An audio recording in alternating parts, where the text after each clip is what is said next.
Hi guys! Good morning and welcome back to our channel, Merchant's Garden. Ayan, kahapon pala guys ay nag-rearrange ako dito kasi parang nagsasawa ako ng itsura nila. So ginawa ko, ganyan. Pinagsama-sama ko yung mga bilog-bilog natin. Ayan o. Si Golden Barrel, nilagay ko na dyan. Ito nilagay ko dito si Amak. Wala kasi akong ibang mapaglagyan. Ayan si Amak.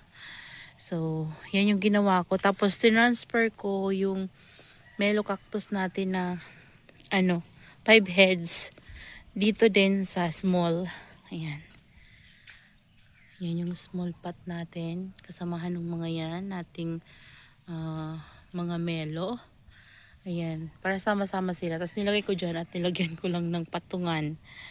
Ayan. Yan yung ginawa ko guys. So, tinanggal ko dyan yung mga lacteas natin. Pinagsama-sama ko sila dito na area. Ayan. Yan sila guys. And nakapaglagay din ako sa kanila guys ng toppings na pumice stone. Yan.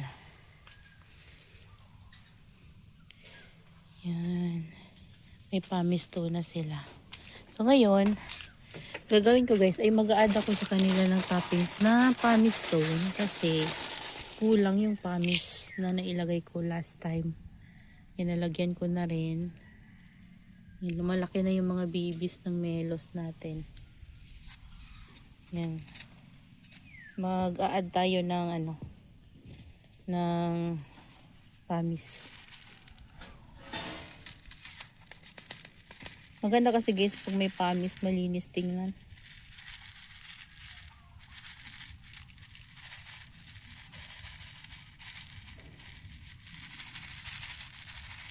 Tapos kapag inano natin sila, diniligan natin sila, hindi natitilamsik yung yung soil. Yung kasi, yung buhangin, nagtitilamsik pa rin siya. Kaya mas maganda makapaglagay talaga tayo ng ng toppings. Tapos kapag naglipat na naman tayo, yung toppings na yan guys, makahalo naman ulit sa soil nila. Kasi yung mga soil nila guys ay nire-reuse lang natin. Nag-a-add lang tayo doon ng panibagong elements. Gaya ng fresh rice hull. Yan. Tapos add tayo ulit ng garden soil. Yan. Basta walang problema yung soil, pwede natin silang i-reuse. Ganun yung ginagawa ko sa kanila guys. Kasi nakakapagod din magpalit ng soil. Yan. Ito yung may guys yan, nung bumagyo na na apektuhan, lumambot siya kasi natanggal yung nila guys. Ilang beses silang natanggal yung nila, UV plastic. Yan.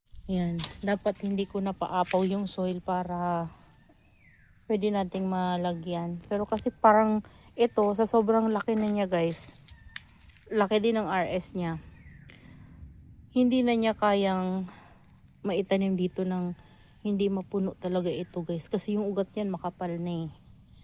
And kapag talagang malaki na talaga siya ng sobra, kunti na lang talaga yung space niyan guys.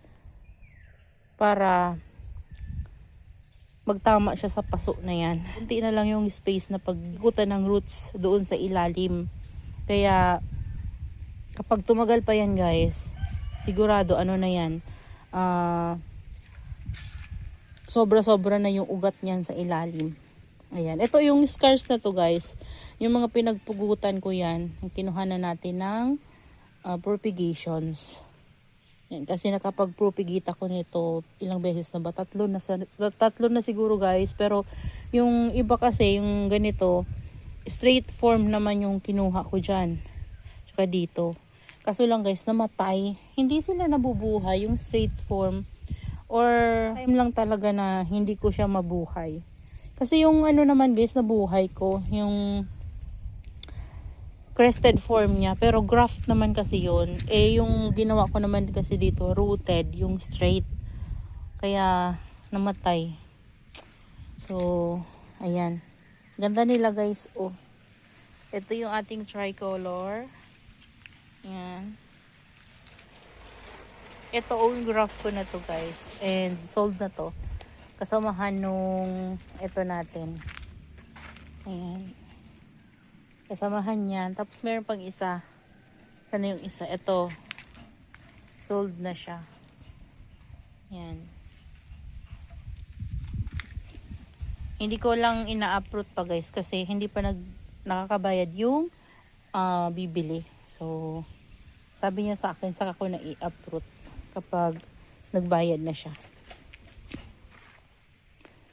Yan, waiting pa ng ng sahod ng kanyang husband. Kaya diyan muna siya guys, magpaganda muna siya diyan. So yan guys yung itsura ng ating Lactea. Tanggalin natin 'to para mas maganda. Ayan oh. Yan, ganda guys, 'di ba? Sobrang ganda nila. Ito, nakailan na ako dito palit guys. Laging natatanggal, nakakainis. Ayan, yung dito. Tapos yung isa naman, dito, natanggal na naman siya. Kapit na sana siya guys, kaso lang, ang nangyari, natanggal itong UV. Ito, natanggal na putol yung tali nila sa kabilang sa kabilang dulo. Naputol, tapos, dito, na ganun, natakpan to. Tas hinila pa ng malakas na hangin. Ang lakas kasi ng hangin dito guys ngayon. So ayan, natanggal na naman. So sana dumikit na to. Ayan, ito yung natin guys. So nakuhang propagation galing doon sa isa natin na apple green. Tapos dito yung isa. Ayan. Yan sila. So ganyan yung ginawa ko sa ating mga cactus dito. Ito yung guys, nakuha nating mga sanga doon sa ating crested myrtillo. Ayan. Tapos yung kinat ko na doon guys. To pala.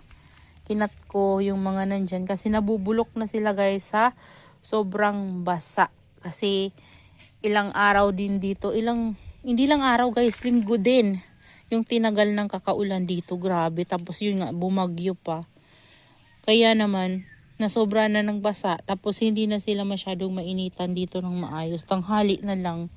Kaya, ayun, parang na-overwater na. So, kinat ko na lang kaysa matuluyan. Ayan.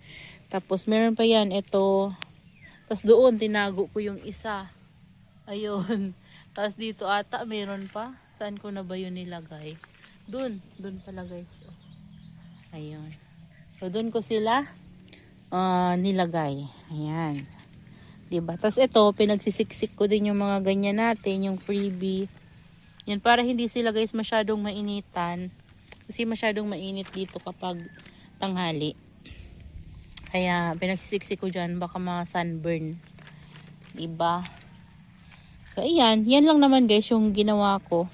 So, yung itong mga to, hindi ko nalalagyan ng toppings kasi nag-a-add din ako ng soil sa kanila na tatakpan. Yan, ito nalagyan ko na rin guys ng toppings. Yan, kaya mas maganda na sila tingnan. Ayan o, diba?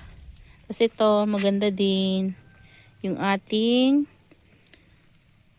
poisoniae. Tama ba?